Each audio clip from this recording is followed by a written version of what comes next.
हुशार कावळा. एक घनदाट जंगल होते. त्या जंगलात अनेक प्राणी राहत होते. त्या जंगलात एक कावळा व कोल्हा होता. कावळा झाडावर बसून काव काव करायचा. कोल्हा झाडाखाली उभा राहून कुई कुई करायचा. एके दिवशी कावळा झाडावर बसून चपाती खात होता. ते कोल्ह्याने पाहिले. त्याच्या तोंडाला पाणी सुटले. त्याला चपाती हवी होती, पण करणार काय? चपाती कशी मिळणार?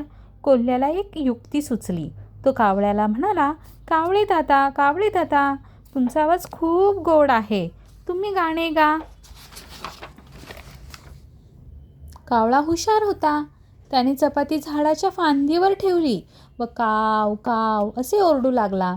कोल्ह्याला वाटले होते कावळ्याने काव काव असे म्हटले की चपाती खालीच पडेल, पण तसे काही झालेच नाही. चपाती तर झाडाच्या फांदीवर. कावळ्याचे काव काव चालूच होते, पण कोल्ह्याला चपाती मिळालीच नाही. तो निराश होऊन तिथून